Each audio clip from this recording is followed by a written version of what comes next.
Hey, welcome to the podcast. We're going to get right into it. I like this topic that we're talking about today. It's probably technical and tactical all at the same time because in our experience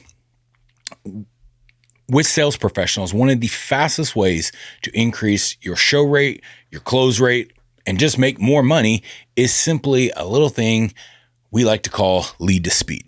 Now, we did not come up with that. I don't actually know who did come up with it, but whoever did, great job on that.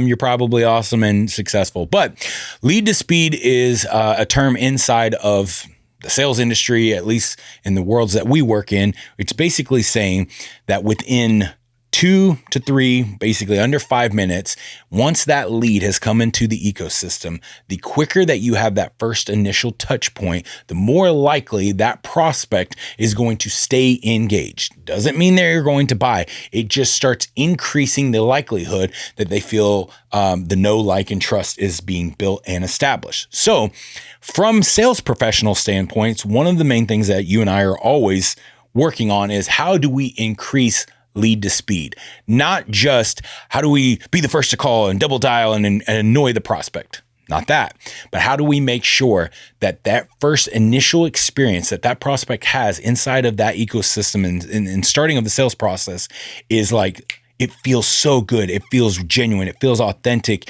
It triggers them, it gets them going. So today, what we are going to talk about is a system that we have installed not only in businesses that we work with, but also we're going to actually talk to you about what we do on our sales calls and how we handle our own sales calls when leads come in, whether organic or through paid media, and how we address them. So, Jake, is your hat on? Are you ready to go? My hat is on.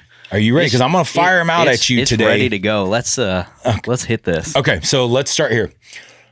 First, what does lead to speed mean to you?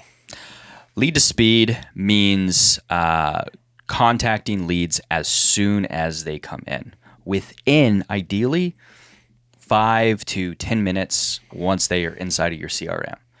Someone sees an ad, whether it's on Facebook, Instagram, Google, they submit information.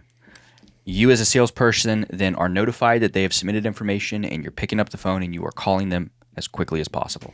5 to 10 minutes. Let's pretend that people don't know what lead to speed is. Okay, so even if there are some people who do, they'll say, hey, maybe this is just a different perspective that I can look at this. Explain the benefits of leveraging lead to speed, whether you're an SDR, AE, setter, closer, whatever your title is. Explain some of those benefits of leveraging lead to speed. So one of the first benefits is if you have leads coming to you that are inbound, one of the things that you have to keep in mind, and I think a lot of sales professionals forget this, is if someone has a problem, you are typically not the only person that they are looking at, right? So lead to speed allows you to stay top of mind first, right? So if someone's scrolling through Facebook or Instagram, they're probably getting hit with a handful of different ads.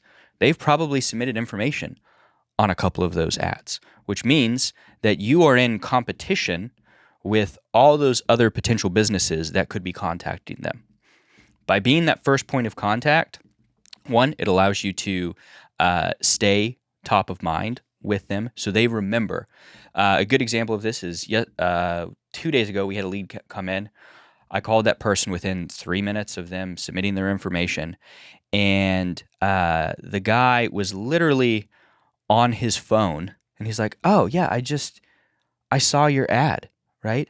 And he remembered the ad, versus if you call someone, let's say 24 hours later, how many times have you talked to someone and they're like, yeah, you're from where? What's the name of your company? Oh, yeah, I think I remember that.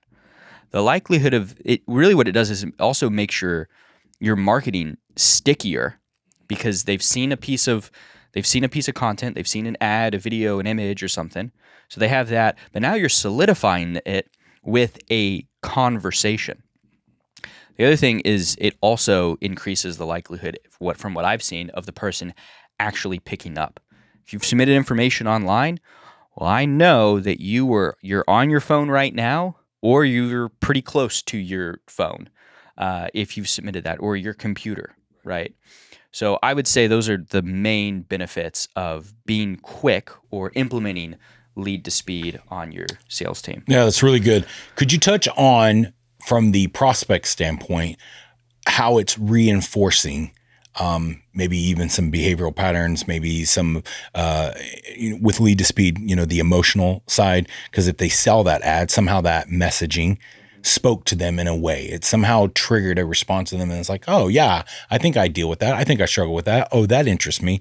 How does lead to speed from the prospect's advantage? How does it also beneficial for the sales pro? Yeah. So I always like to tell sales professionals, and I work with a lot of SDRs, appointment setters, whatever whatever your terminology is. And what I always tell them is there is a reason that person submitted that information. Either it is conscious or subconscious, right? They have a problem and the marketing spoke to them in some capacity. Either they know for sure, they're very aware of their problem, or it's more subconscious and they're like, yeah, that sounds interesting. And one of the first questions I ask prospects whenever we reach out to them is, what interested you in clicking on that ad and giving us your information? And the reason we like to ask that is because it makes a connection between the conscious or subconscious and allows them to verbalize why they actually took action. Why is it important for the prospect to verbalize why they took action? Because they need to, if they have a problem that they're trying to solve, they need to say that out loud. They need to speak it, because you might be internalizing the problems or issues that you are dealing with, but when you say it out loud, right, then it makes it more real, right? If you run an offer and you sell weight loss, for example, or like a coaching program where you help people get fit, right? This person subconsciously might be thinking in the back of their mind, man, I really need to, lose an extra 20 pounds, or I really want to get abs. But maybe they haven't actually verbalized it. And then as soon as you get them on the phone and you say, well, what interested you about that? Well, I've been thinking about losing some weight, or I've been thinking about, I really want to, get fit for, the summer. Well, now it's real. Mm-hmm. Now it's real to them because they've taken what is, just been in their head and we've spoken it out loud. Mm-hmm. It's kind of like with, we've talked about this on the show before, the jeweler scenario, or the timepiece scenario. When you walk into, a jewelry or a timepiece or whatever, rings, watches, what's happening is they want you to put it on. The more that they can turn what you think, envision inside your head, your subconscious, your mindset, and turn it into reality, they experience, they can taste it, touch it, feel it, experience it, the more likelihood it is that you are going to make a buying decision, i.e., Magic Kingdom or anywhere in Disney World, pumping smells of popcorn, pumping smells of bread into the park, right? Because oh man, bro, Magic Kingdom is the greatest. Disney World is the greatest marketing sales in the world. You can have a scent, a popcorn scent. Not from a popcorn machine? No. Like just going. Do you know how big it is? Do you know how hard it is to make the whole damn place smell like popcorn? With just the little popcorn thing stuck over by Frontierland? I didn't know. Man, they're brilliant. You'll see. You're about to go taking your boy there. You'll see, man. You'll start smelling bread, cinnamon, coffee. You just be smelling random things. I'm like, I should buy something. Why?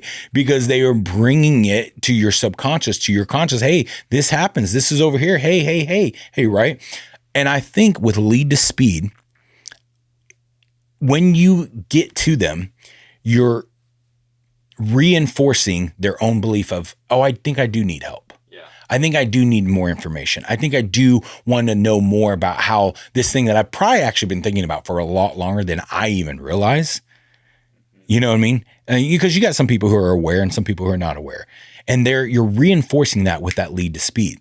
And when you get them to confess it, like you said on that first call of why you clicked on that ad, it's reinforcing it. But that reinforcement actually never stops.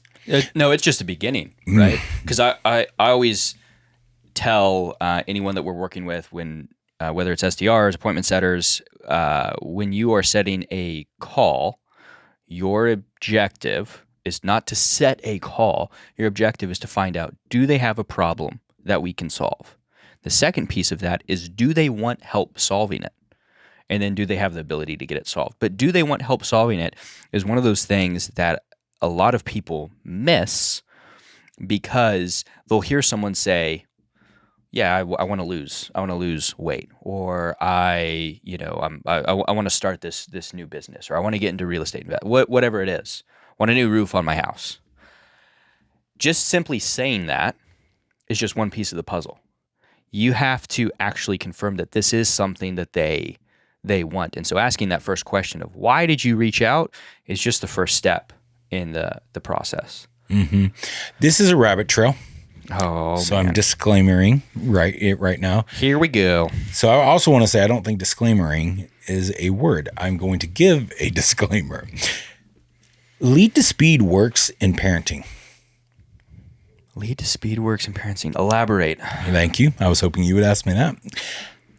If my child does something that they know they're not supposed to do, and we've properly communicated. Wait, your children do things they're not supposed to do? It happens. It's not a lot, but right. Yes, I am not the world's greatest parent. Josh has really well-behaved kids. So it does happen. But if they do something that they are not supposed to do, if I do not lead to speed, address it right there in that moment, no matter how I feel, no matter what I think, if I don't at least address it appropriately, if I try to come back to it 24 hours later, they're a lot like dogs. And I know that's going to get clipped up and people are like, this dude said kids are like dogs. If you don't whoop a dog's rear end from peeing on the floor when you're potty training them, or however you think you're supposed to correct a dog, whatever, and you don't whoop that dog's tail immediately, they have no concept. Once the pee's been cleaned up, they went outside to go by, they have no concept. You try to whoop them after they've gone outside and you cleaned it up, and then you're like, all right, let's stick your nose in it and smack you on your tail.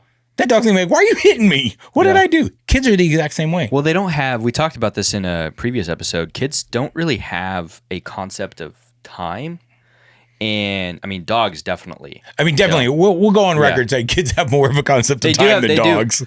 Significantly more. But if you remember when you were younger, a year seemed forever. It was eternity. It was forever. Heck, like just waiting till Saturday morning cartoons and it's Monday thought it was waiting a dang eternity. Waiting a whole week for something? Oh, it just took forever. So lead to speed in the form of guidance, correction, teaching, training. The quicker I believe that you can address something, I think the more likely there is for that change, that transformation to happen. And hopefully if sales is being done right, no matter, even if it's just some basic product, good or service, or it's some crazy, what maybe the world says is transformative, whatever it is, the transaction that happens can be more than transactional and can be transformative if you, I think, are quick with it, because you're connecting to them and saying, hey, you said that you wanted this, and I'm seeing you operate differently from that. And I want to address that immediately, because what you said was that you wanted this, or we said that we weren't going to do that here because here, this is how we operate. And these are the principles, the standards that we live by. But if I wait and I tried to correct my kids on that a week later. Oh, by the way, you remember on Monday when you threw the glass of milk across the house? Yeah, you're in trouble now for that. I didn't like that you did that, or whatever. You know what I mean? Like, I've never had my kids throw a glass of milk across the house, but I could imagine that's probably happened. But the point is, the quicker you are to address problems, the quicker you are to address solutions, the quicker that you are to acknowledge. Let's even make it even more practical. Somebody walks into your house that you invited over. Do you address them and acknowledge them immediately once they walk in? Or do you wait 20 minutes and be like, oh, hey, by the way, welcome. Glad you're here. How will you? How awkward that would be. Exactly. How awkward would that be if you got invited to somebody's house, you knock and they don't answer. The door just magically opens and you come and you're like, hey, no one says anything to you and they're just in the kitchen cooking the food. Yeah. Tables not set, no appetizers, lights aren't on, no candles, no smell goods going in the house. Maybe no music is playing. That's what's happening every time. That is a fantastic metaphor for what we're talking about in sales, I because know. It's amazing. people are giving you information. If it is inbound, outbound is different, right? Outbound is you're going up to someone's house and saying, "Hey, can I come in and have dinner?" Right? So that's a little different. Can I come and have dinner? But I've already cooked it. Yeah, I'm bringing dinner over. Mm-hmm. I'm bringing the goods. I feel on right now. I'm crushing this podcast. But a lead is coming into your ecosystem, your CRM, yeah. and you should welcome them as soon as possible. Hey, Josh, thanks so much for giving us your information. What made you sound like that when you do it? Hey there, that's exactly lead. how I sound on sales calls too. Sorry. Hey, this is Jay Grant with the Sales League. If you never want to close another deal, I want you to try to sound like Jake just did, and you can guarantee to never close another deal. You're spot. It's spot on. When you bring somebody into your ecosystem, you're saying, "Hey, I'm going to cook a meal for you. I want you to come over. You don't have to bring anything. Just show up. Be yourself and show up." But you have to follow through in that process. And lead to speed is one of the fastest ways. I love it that my kids even know. They'll see the car pulling up and they'll be yelling in the house, "Hey, so-and-so is about to be here. They're going to be walking up now." Right? They're letting me know because they know I'm over still preparing. Maybe, because you try to get the food and you're timing it perfectly when someone shows up. We just had a guest over this week and I was trying to make sure I had the finishing touches on, oh my God, I did this carnitas thing, by the way. Brilliant, amazing. But you throw it in the oven, put it on broiler just to try to crisp it up, put a little juice on it again, then crisp it back up. And so I was trying to time that by the time that the person said that they were coming over. So my kids were like, "Hey, by the way, I think I see their car pulling up." And so I'm timing it. So that way, the moment that they're like, "Yep, they're getting out of the car." And then I know, great, now I'm queued up to go meet them at the door and prepare. I want sales pros to think of every prospect like they're coming to your house.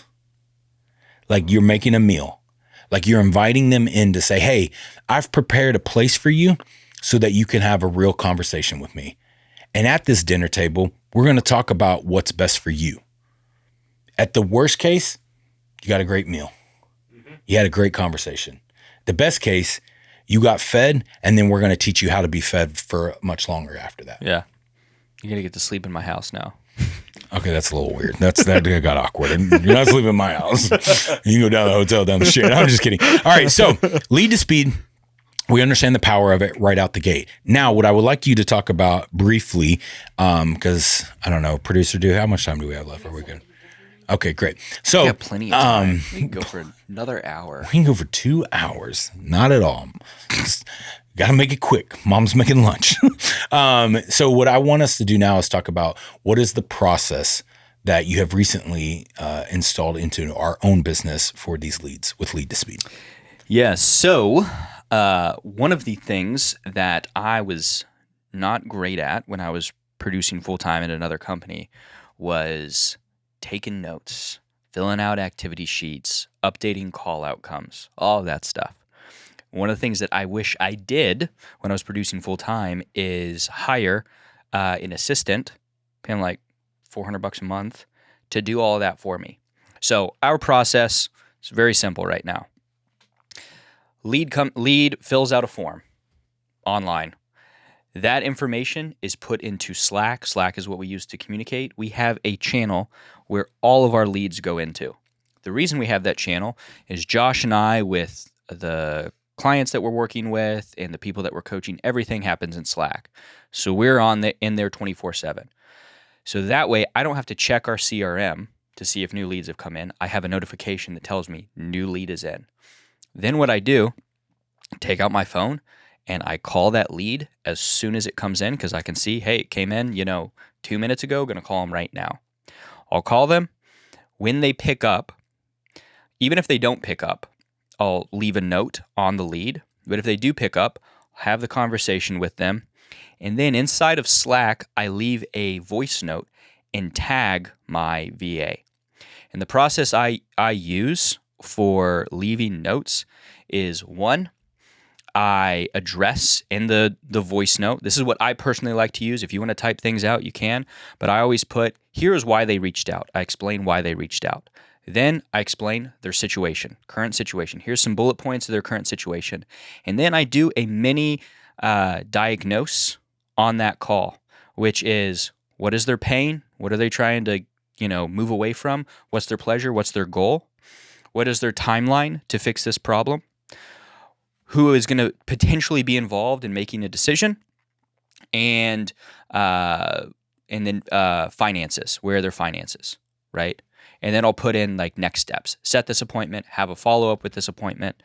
And I'll do all of that in an audio message in Slack. And then our VA, what she does is she will take that voice note and she'll put it into a little AI software that we have where it will type up the notes. She puts those notes inside of our CRM. She updates our tracking spreadsheet. I don't do any of that. So all I have to worry about is I need to just make sure when a lead comes in, I call that person, leave a voice note as soon as I'm done, and then I don't think about it again. That's so freaking good, dude. I wish I had this when I was producing full time, because before what happened, and when you have a large volume of leads coming in, it's hard to keep track of, because when you finish your call with someone, you either do one of two things. You make the notes right then and there, which takes time, and make sure those are all organized, which means that you're spending less time on the phone, or you forget to do it completely, or you do it at the end of the day. And a lot of times what I would do is I would just do it at the end of the day. But when you get to the end of the day, you've had so many conversations with people, you've done so much, it's hard. Okay, what did I talk with that person about? So what I like to do is leave that voice note immediately after I'm done with the conversation, because it's fresh. And that way I know the notes in the CRM are going to be the most accurate, because I just finished talking with that individual. I tried to hire a VA twice. What do you mean? They wouldn't let me.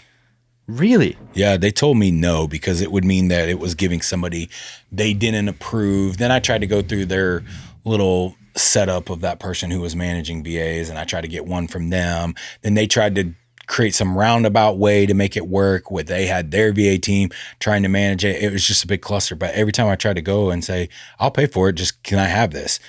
They were very protective, like, no, we don't want anybody inside HubSpot because they'll have access to what you had, because they would have had to have my logins and things like that. And so they didn't like that. Yeah.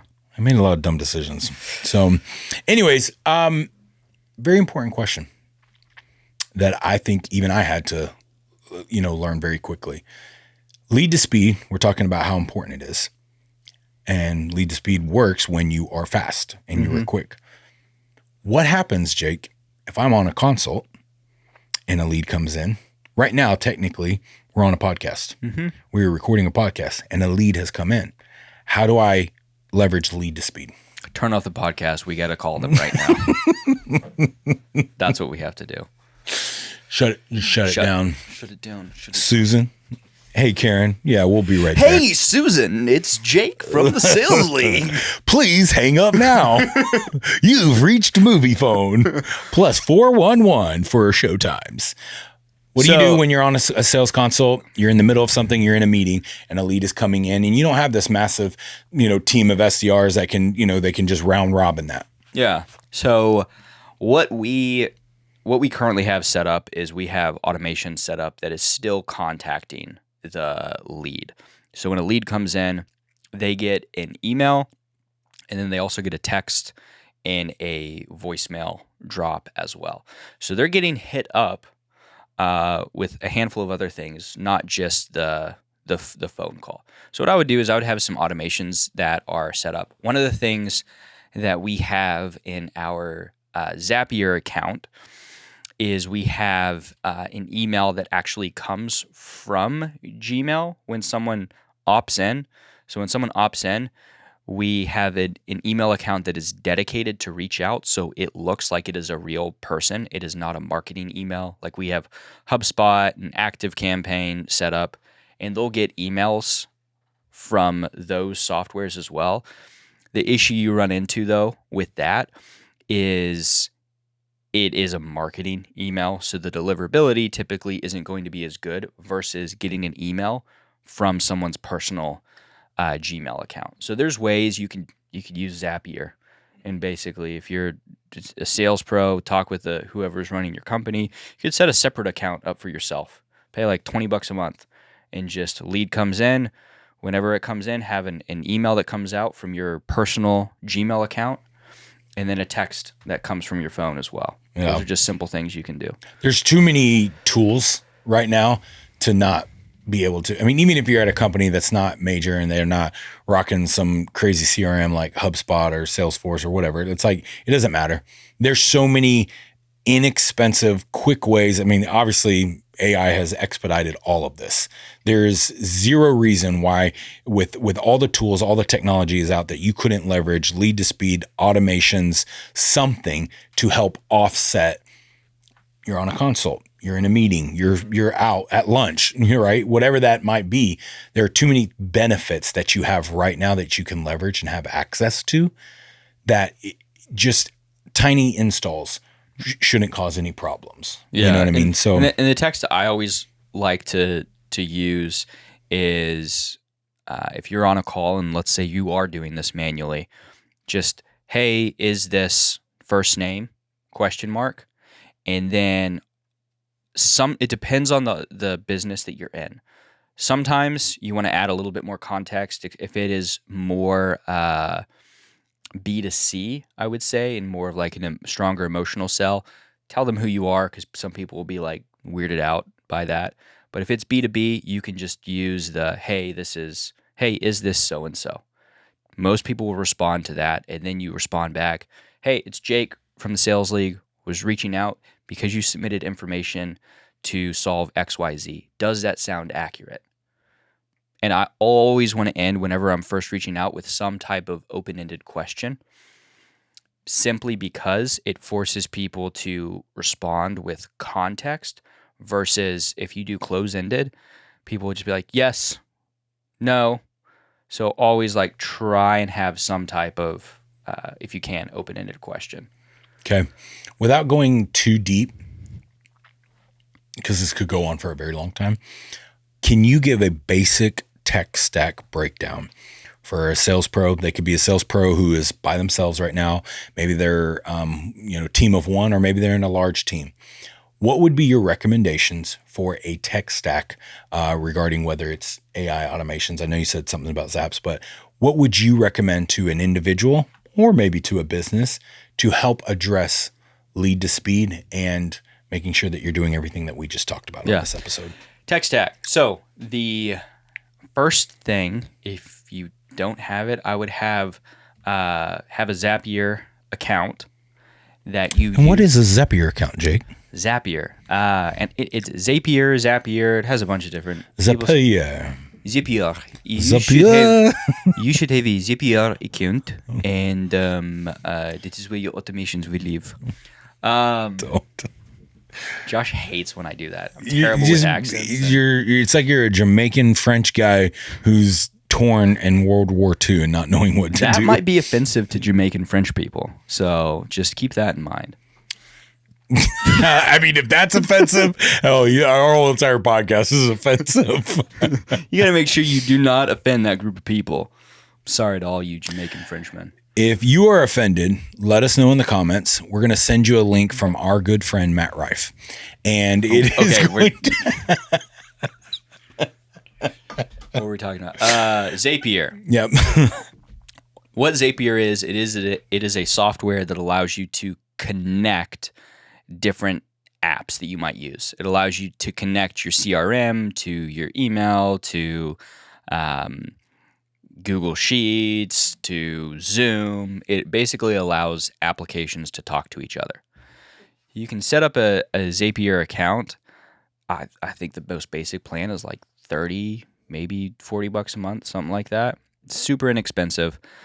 The reason I would have that is most small businesses do not have the infrastructure, the budget to have a tech team or to have something like a Salesforce that's all inclusive and does everything. So Zapier, it allows you to take these different apps that you use and connect them. First thing that I would do with Zapier is I would set up a Zap that alerts you when a new lead comes in at a very basic level. And there's two ways you can do this. The first way you can do this is if you have a Slack account, you have an alert whenever a lead comes in that goes to Slack and says new lead. The other way that you can do it is if you're a solopreneur, you can have alert that sends you a text notification on your phone and says, hey, a new lead has come in. And if you're just using your good old iPhone to call leads, now you have that alert on your phone and you can call that person as soon as possible. If you wanted to add additional things to that, I would have some type of CRM. There's a lot out there. A lot of people use GHL. It's a good one to get started with. Pipedrive, we use HubSpot. But I would use some type of CRM simply to have a way to organize your leads and deal flow. Because once you have, we've worked with a lot of people that basically just use spreadsheets. Mm-hmm. And how many times have we sat down with business owners and they're showing us their spreadsheet that is their CRM? And we're like, well, when did you last talk with this person? What's the stage with this person? And they're like, oh, yeah, maybe I should call that person back. Or if you have a Google Sheets and you don't have a CRM, I do want to give that example because some people might not have a CRM yet. There are ways that you can set up your Google Sheets to still have notes. Mm-hmm. You have to have notes. There's just no way around it. As much as I hate leaving notes because I just don't enjoy it, you're right? Because that's how my brain is functioning. I understand its power and I will do the things that sometimes I don't enjoy because I understand that they're going to help me close more deals. Yeah. That's what I would do. So you could 100% use a Google Sheet. The fact of the matter is most CRMs are pretty expensive. You can sign up and use HubSpot and it's what, $30-$40 a month just to get started with that. Now HubSpot is one of the more expensive CRMs, but if you want just use GHL. Let's just tell them what to use. Use GHL, use Allaware if you can grab that. I would use GHL. Technically, you don't even have to use Allaware. You can just use GHL's calling system in there. If you're an active campaign person, they have a CRM in there now. You could use GHL to do if you wanted to go really basic, you could have Zapier, Slack, GHL, and that's it. You could get away with that. Because doesn't even GHL have its own AI thing now too? Yeah, it has AI stuff in there, and it also has email marketing in there, text marketing in there. So you could get away without having to have an active campaign or any type of email service provider. Yeah. Josh has to keep me out of the weeds because I'll go too deep and you could use this. I just remember I'll never forget the first time we did a budget meeting and we've been in maybe business 6 months and we were making money hand over fist because we had no expenses. So everything was profit. It felt like it was just like us making money. And we brought on some really amazing clients. And I went through our bank account and I was like, what is all of this stuff? What do we pay for? He's like, oh, I had this automation and I had this and I had this tech stack. And you just went click crazy. And I was like, cool. New rules are going to now be in this business. If we don't actually need it, we ain't spending money because we got subscription happy fast because there are so many great tools out there. You want them to all try to work. But I will say this. Speaking of, we need to audit our tech stack again. Yeah. Fastest way for lead to speed to work in your favor is simplicity. I think the fastest way to really just do sales in general effectively is how can you do it as simple as possible, but still leveraging all of these great tech stacks or tools that are available to you. So, dude, great episode. This is fantastic. I feel like you gave so much value on the importance of one, you need to be leveraging lead to speed, which means you need to engage with your prospect. Remember our amazing dinner analogy, right? You're welcoming them into your home, leverage that for your benefit, and then leverage tools to assist you and help you not only accomplishing lead to speed, but also staying engaged with your prospect, taking notes about your prospect so that you can stay top of mind with them so that they would feel, why would I ever go anywhere else? These people have cared and worked so hard for me just to get me on a phone call. How hard are they going to work for me once I'm actually inside of the community or whatever it is, the business, right? So leverage those things so that you are always engaging with your prospects. Anything else? Are you good? Don't be lazy. Ooh. Just, when a lead comes in, just call them. It's easy to put it off. I find myself doing it right now. Yeah. We're on this podcast and we've got two new leads that came in, and with that being said, call we're 'em. shutting down this podcast episode right now because we're going to go make money and then we're going to have lunch, I think. Yeah, brisket. We're having brisket. Until next time, stay sharp.